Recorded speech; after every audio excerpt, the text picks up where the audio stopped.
Imemba na lui grupu nuluka G40 kote mwana luo pingire laborika kide toko buku pingire Serere District kese polaile la kalona MP Fred Opolot aina kini kesia gangatana isirigin. Honorable Fred Opolot okoto matukoto kienaka Fred Opolot Foundation nesi olapoti koiko karuka lo nesi abuitegya aina petan waigang atukonon waimono kida isirigini lukumini akwataka nyangono kangini diope atukod na Fred Opolot Foundation nyezde ipwaku taika nwaito jokar adokitait na showman angaleu keda kirianu tukobuku pingire Fotelo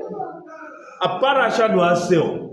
abwela sumni keso betarao ngo iji 40 siduni inyo kwapa igurupun kwapi sakos nyesi jarine so akai ayaona emanyo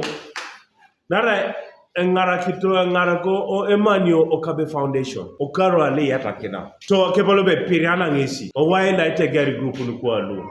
keda jaikini ateker achoa borene pol angas beroni borene kwapi borene langir borene ebeita ejukake ejulaki no ke jawte ache pake jay kilo nangesa million womto sese kidio kiseregine won ay be angaroni mam epo nengo ni geonodi popo kisina neso e group la le tegare ngo kwani la piare e million to lapio yare aronos kwani million ni wongon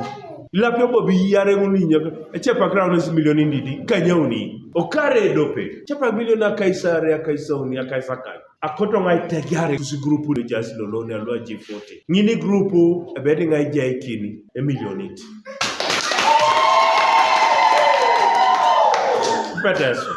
Itunga luda dau tuwe medauni koto mainapeta kano kesia la masino ineja Honorable Fred Opolot kano aina kinake aikiao nitunga koto mobakor Fredi akilo niso majo ingaridun Ero zaisi dunne Yalama itunu pingira ikwa ikina mapu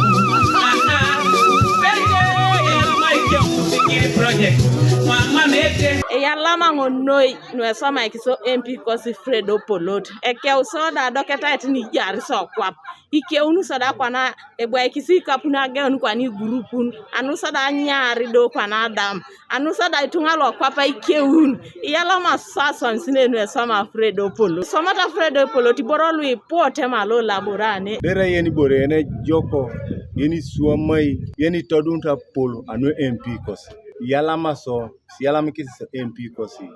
ija kisa polo ne grupu kosi na Yalama so noi akegangata noi ne sama onesi obusi nesi obusi bore ne Yalama ringana meje MP Opolot nara iso ija iso chalo kedati okso megelegela ijare de tioni kiti so konye kwa ya uno Opolot isirigini nguna no aike una soda asala kiti nge male de ka ne jaka to Opolot abala ngo Opoloto songa mbele yata ko Opoloto nyo akeswam anu angarakini so ijai kwap Kolosek apolitunga aiten waibu manakini koto mogurupun kwa peda waipone diopelo Apetor Ibakor ido idumuni joebe elotiko korea tata ajaina kininyesia kokor na ipisi ajaina kininyesia kokor ido ngesa ipitikitoni auriar kwa ngin edoliti tunga Aiketakin Apetor Ibakor koto mokalia Kanuka TV East Alexander Makeyo Kori Obuku Pingiro District Aloko Serere